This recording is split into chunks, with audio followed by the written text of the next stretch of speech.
এই মুখপুরি, কি করছিস? এখনো তুই উঠোন ঝাড় দিচ্ছিস? সেই কোন সকালে আমি বেরিয়েছি, রান্না বান্না কিছু করে রেখেছিস? কিছু খেতে দিবি না দিবি না বলতো? ও ঠাকুমা, আমি তো উঠে থালা বাসন মেজে এই ঘর ঝাড় দিয়ে এখন এই উঠান ঝাড় দিতে এসেছি। এই ঘুম থেকে উঠতে একটু দেরি হয়ে গিয়েছে, ওই জন্য রান্না বান্না কিছু করতে পারিনি।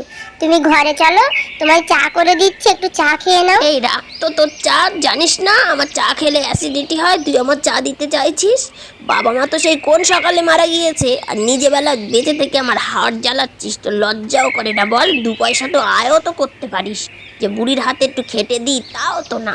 না আছে মুখ, না আছে শিক্ষা, না তোর কি আছে বল দেখিনি? ও ঠাকুমা, তুমি আমার ওরকম করে বলছো কেন বলো তো? আমি তো যেখান থেকে হয়েছি দেখছি বাবা নেই, মা নেই। আমার কি দোষ বাবা মা মারা গেলে? কেউ কি চায় তার বাবা মা এই পৃথিবী থেকে চলে যাক? আর তুমি তো আছো আমার।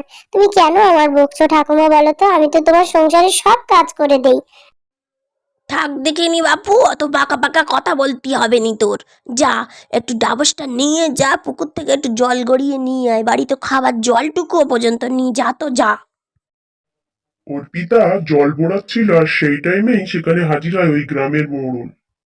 এই ওর পিতা, এই অনেকদিন ধরে তোকে একটা কথা বলবো ভাবছি, তাই একা পেয়েছিস যখন বলি। আমি তোকে খুব পছন্দ করেছি। আমার সঙ্গে বিয়ে করবি? আমি তোকে বিয়ে করতে চাই, রাজি আছিস কি বল দেখি? মোড়ল মশাই, আমি আপনাকে খুব সম্মান করি, কিন্তু আপনি এ কথা কি করে বলছেন? আপনার তো এর আগেও একটা স্ত্রী আছে। একটা স্ত্রী থাকা সত্ত্বেও তো আপনার বিয়ে করাটা খুব অপরাধ। আপনি এমন কথা ভাবেন কি করে বলেন তো? শোন, আমি হচ্ছি জমিদার। আমার একটা ছাড়া দুটো বউ থাকবে, এটাই স্বাভাবিক। আর তুই আমার ন্যায় অন্যায় শেখাতে আসিস না। তোকে ভালোই ভালোই বলেছি, বিয়েতে রাজি থাকিস তা বল। যদি না রাজি থাকিস তাহলে আমি জোর করে কিভাবে রাজি করাতে হয় খুব ভালোই জানি। শুনুন জমিদার বাবু, আমি আপনাকে পরিষ্কার কথা বলে দিতে চাই। আপনি একটা কেন, দুটো তিনটে যা পারেন বিয়ে করেন, কিন্তু আমি আপনার সঙ্গে বিয়ে করতে রাজি নই। ভালোভাবে হোক আর অশান্তি করে হোক, কোনোভাবেই আমি আপনার সঙ্গে বিয়ে করব না। এই ফাতেমা, তুই কবে এলি রে শ্বশুর বাড়ি থেকে? কই আমার সঙ্গে তো তুই দেখা করলি না। বিয়ে করে তো বড়লোক হয়ে গেছিস, বান্ধবীকে তো তুই চিনতেই পারছিস না। দুদিনের জন্য বেড়াতে আসলে তখন মনে হতো যে যাই বান্ধবীর সঙ্গে দেখা করে আসি। আমার এমনই পোড়া কপাল, দুদিনের জন্য কি সারা জীবনের জন্যই তুলে দিয়ে গেছে রে আমার। আর স্বামীর ঘর আমার করা হলো না রে বান্ধবী। কত শখ করে বাবা মা বিয়ে দিয়েছিল, কিন্তু তুই এসব কি বলছিস? আমি তো নিজের বিশ্বাসই করতে পারছি না। কাকু কাকিমা এত শখ করে তোর বিয়ে দিল, কত ভালো ঘরে বিয়ে হলো। আমি জানি তোর এবার কত সুখ শান্তি হবে, তা না তোকে তুলে দিয়ে গেছে। এসব কি বলছিস তুই? ছেলেটা অন্য একটা মেয়ের সঙ্গে ভালোবাসার সম্পর্ক আছে, তাই আমার সঙ্গে সংসার করবে না বলে বাড়ি তুলে দিয়ে গেছে আমাকে। আচ্ছা, আমরা কি মেয়েরা খেলনার জিনিস যে ইচ্ছে হলো বিয়ে করলাম, ইচ্ছে হলো বাপের বাড়ি তুলে দিয়ে গেলাম? ওর যদি অন্য কোনো মেয়ের সাথে সম্পর্ক থাকবে, তাহলে ও তোকে কেন বিয়ে করলো? আর বিয়ে করেই বা তোকে বাপের বাড়ি বা তুলে দিয়ে গেল কেন? এটা তো অন্যায়। অন্যায় তো করেছে, সে তো আমিও বুঝতে পারছি, কিন্তু গরিবের অন্যায়ের প্রতিবাদ করবে কে বলতো? আমরা যে গরিব, আমাদের পাশে কেউ নেই। যাদের পয়সা আছে তাদের সব আছে। শোন, তোর দুঃখের কথা শুনতে শুনতে আমি বলতেই তো ভুলে গেলাম। আজকে পুকুরে জল আনতে গিয়েছি, সেই সময় জমিদার মশাই গিয়ে হাজির। বলছে উনি নাকি আমাকে পছন্দ করেছে, আমাকে বিয়ে করতে চায়। আমি তো মুখের ওপর বলে দিয়েছি যে ওনার একটা স্ত্রী আছে, আমি এরকম অন্যায় কাজ করতে পারবো না। যাই ঠাকুমাকে গিয়ে বলে দেখি।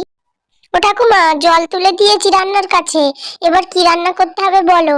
আমি তাড়াতাড়ি আনাজপত্র কেটে রান্না বসিয়ে দেবো, অনেক বেলা হয়ে গেছে। না রে, তোর আর কোনো কাজ করার দরকার নেই। জমিদার বাবুর সঙ্গে তোর বিয়ে ঠিক হয়েছে, তুই এখন জমিদারের বউ। তুই আর আমার সংসারে কেন কাজ করবি? আমি তাহলে ঠিক সন্দেহ করেছিলাম। আমি বাড়ি আসার আগেই মোড়ল মশাই বলে গিয়েছে বিয়ের কথা। তুমি যাই বলে থাকো না কেন, আমি কিন্তু বিয়ে করব না, এই ফাইনাল বলে দিলাম। তুই বিয়ে করবি না বললেই হলো? আমি তো ওকে কথা দিয়ে দিয়েছি, তোর সাথেই ওকে বিয়ে দেব। আচ্ছা ঠাকুমা, তুমি কথা দিলেই হবে? আমার বিয়ে, তা আমার কোনো সিদ্ধান্ত নেই হ্যাঁ কি না? এই তোর আবার কিসের সিদ্ধান্ত রে? বাবা মা মরে যাওয়ার পরে আমিই তো তোকে মানুষ করেছি। আমি জমিদার বাবুকে কথা দিয়েছি তোর সঙ্গে ওনার বিয়ে দেব। আমি আর না করতে পারবো না, আমার তো একটা সম্মান আছে তো। আচ্ছা ঠাকুমা, আমি কি তোমার কোনো কথা রাখি না বলো? কিন্তু ওনার তো একটা স্ত্রী আছে। একটা স্ত্রী আছে জেনে শুনেও আমি কি করে ওই মানুষটাকে বিয়ে করব? তুমি তোমার কথা ফিরিয়ে নাও ঠাকুমা, এরকম অন্যায় তুমি করো না। এই তুই আমাকে ন্যায় অন্যায় শেখাতে আসবি না। আমি যখন একবার বলে দিয়েছি যে ওনার সঙ্গেই তোর বিয়ে হবে, তো ওনার সঙ্গেই তোর বিয়ে হবে। দেখবি সারা জীবন কেমন রাজরানী হয়ে পার ওপর পা তুলে থাকতে পারিস। ওই তো বসে আছে, যাই গিয়ে জিজ্ঞেস করি। এই দেখো, সবাই বলা বলি করছে তুমি নাকি আবার একটা বিয়ে খুঁজছো, তাও গ্রামের মেয়েকে। এটা কি সত্যি কথা? তুমিও গিন্নি পারো। পাড়ার লোকের কথা তুমি বিশ্বাস করছো? তুমি জানো না আমি তোমার কত ভালোবাসি? তোমার ছাড়া আমি অন্য মেয়ের বিয়ের কথা ভাববোই বা কি করে? তুমি বিশ্বাস করছো এসব? আমার বাবা তো তোমার সঙ্গে আমার বিয়ে দিতেই রাজি হয়নি। তুমি তো জোর করে আমার বাবার হাতে পায়ে ধরে আমাকে বিয়ে করেছো। আমাকে বিয়ে করেছো বলেই তো বাবার এত সময় সম্পত্তি তুমি ভোগ করছো। তোমার এই জমিদারি সম্পত্তি সব কার? আমি তো জানি, সব তো আমার বাবার সম্পত্তি নেড়ে চেড়ে আজ তুমি বড়লোক হচ্ছ। আচ্ছা গিন্নি, আমি তো জানি সবকিছু। আমি কি কোনোদিন অস্বীকার করেছি? আমি আরো তো সবসময় স্বীকার করি যে তোমার বাবার সম্পত্তি পেয়েই আজ আমি বড়লোক হয়েছি। আমি তো তোমাকে অন্য চোখে দেখি, বলো? অন্য কোনো মেয়েকে কি আমি জীবনে এই চোখে দেখি? তোমাকে তো আমি খুব ভালোবাসি। হ্যাঁ, মনে রেখে দাও এই কথাটা, সারা জীবন মাথার মধ্যে গেঁথে রাখো যে আমি তোমার একমাত্র জীবন সঙ্গিনী। আর তোমার জীবনে যেন কেউ না আসে। গ্রামের লোক বলা বলি করছে, নিশ্চয়ই কিছু ঘটছে, তাই। ও ঠাকুমা, আর কত সময় রাগ করে মুখ গুজে শুয়ে থাকবে? আমি রান্না করেছি, চলো ঠাকুমা, খাবে চলো। তুমি এক জেদ নিয়ে পড়ে থাকলে হয়? ও ঠাকুমা, ওঠো না, শরীর খারাপ করবে, বয়স হয়ে গিয়েছে তোমার। চলো প্লিজ। তুই যতই বলিস বল, আমি খাবো নাই বলে দিচ্ছি। আমি তোকে তো বলছি যে ছেলেটা ভালো, একটা বিয়ে করেছে, তা কি হয়েছে? ছেলে মানুষ একটা ছাড়া দুটো তো বিয়ে করতেই পারে। তোকে ভালো লেগেছে, তুই সারা জীবন রানীর মতো হয়ে থাকবি। প্লিজ রাজি হয়ে যা তুই, আমার কথা শোন। আচ্ছা ঠাকুমা, আমি যদি বিয়ে করলে সব সমস্যা মিটে যায়, আমি ওই ছেলের সঙ্গেই বিয়ে করব। তাতে আমি ভালো থাকি আর খারাপ থাকি। তুমি এবার তো ওঠো। সত্যি কথা তো বল। হ্যাঁ ঠাকুমা, সত্যি কথা, তুমি ওঠো। আমি ওই ছেলের সঙ্গেই বিয়ে করব। তুমি খুশি, তা আমিও খুশি। যাক, তুই রাজি হয়েছিস যখন, এখন অনেক কাজ সামনে। বিয়ের তোড়জোড় করতে হবে। আর মোড়ল মশাইয়ের কাছে খবর পাঠাতে হবে যে তুই বিয়ের জন্য রাজি হয়ে গিয়েছিস। আমি যে কি খুশি হয়েছি তা কি বলবো। বাবা মা মারা যাওয়ার পরে তুমিই আমাকে মানুষ করেছো। শুধু তোমার মুখের দিকে তাকিয়েই আমি রাজি হয়েছি। না তো জীবনেও আমি ওই ছেলের সঙ্গে বিয়ে করতাম না।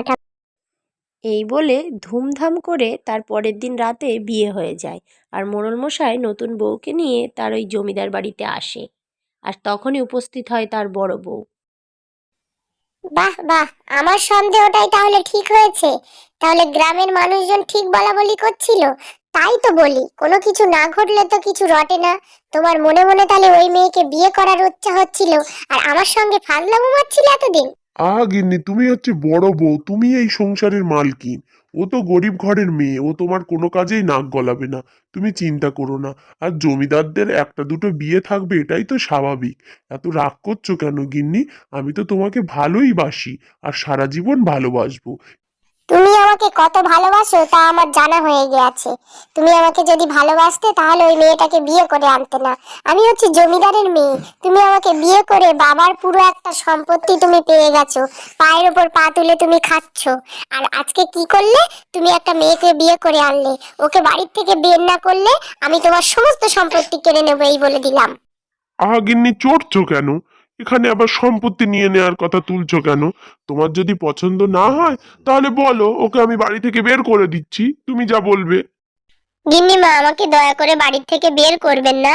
আমি বিয়ে করতে চাইনি। আমার ঠাকুমা আর মোড়ল মশাই জোর করে চাপ দিয়ে আমাকে বিয়ে করেছে। আমাকে আপনি ক্ষমা করে দেন। আপনি আমার যদি এই বাড়িতে রেখে দেন তাহলে আমার খুব উপকার হবে। বাবা মা কেউ নেই, বৃদ্ধ একটা ঠাকুমা, সে আর সংসার চালাতে পারে না।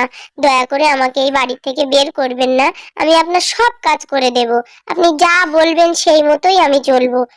আমার সাথে চালাকি করতে এসো না, এখানে শুকনো কথায় চিড়ে ভিজবে না। আমি সেই পুরনো আমলের জমিদারের মেয়ে। আমাকে শেখাচ্ছিস? আমার স্বামীটা একটু সময় সম্পত্তি আছে দেখে গলায় ঝুলে পড়েছিস? ওসব হবে না। শাড়ি গয়না যেরকম নিয়েছিস দামি দামি খোল, খুলে রেখে এই বাড়ি থেকে বিদায় হ বলে দিচ্ছি, না তো কিন্তু আমার বাবার সৈন্যরা এসে তোকে চুলের মুঠি ধরে এই বাড়ি থেকে বের করে দেবে। অর্পিতাকে গিন্নিমা বাড়ির থেকে বের করে দিল। তার সমস্ত জামাকাপড় গয়নাগাটি খুলে নিল। ঠাকুমা, ও ঠাকুমা, বাইরে এসো। হ্যাঁ রে অর্পিতা, তোর কি হলো? তোর তো আজকে বউ ভাত হওয়ার কথা, তুই এই সাজে এখন? জামাই তো আসেনি, তুই একা একা চলে এসেছিস কেন? ওদিকে সব ঠিক আছে তো? কারোর সঙ্গে ঝগড়া বাঁধিয়েছিস নাকি? কি হলো? আমার যে খুব টেনশন হচ্ছে, বল দিদি ভাই।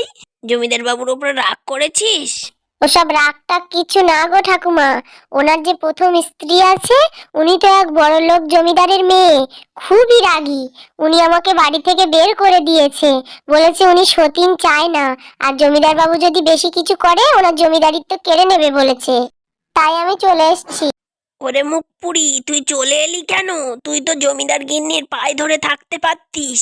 জমিদার বাবু তোর বিয়ের দরুন আমাকে কত টাকা দিয়েছে, সেই টাকাগুলো তো আমি খরচ করে ফেলেছি, এবার আমি শোধ দেবো কি করে বল দেখি? তুই সেটা আমার সংসার ভেঙেছে যাতে তো তোমার মনে কোনোই কষ্ট নেই, কিন্তু আমার বাবা মা যদি বেঁচে থাকতো তাহলে কি তারা পারতো?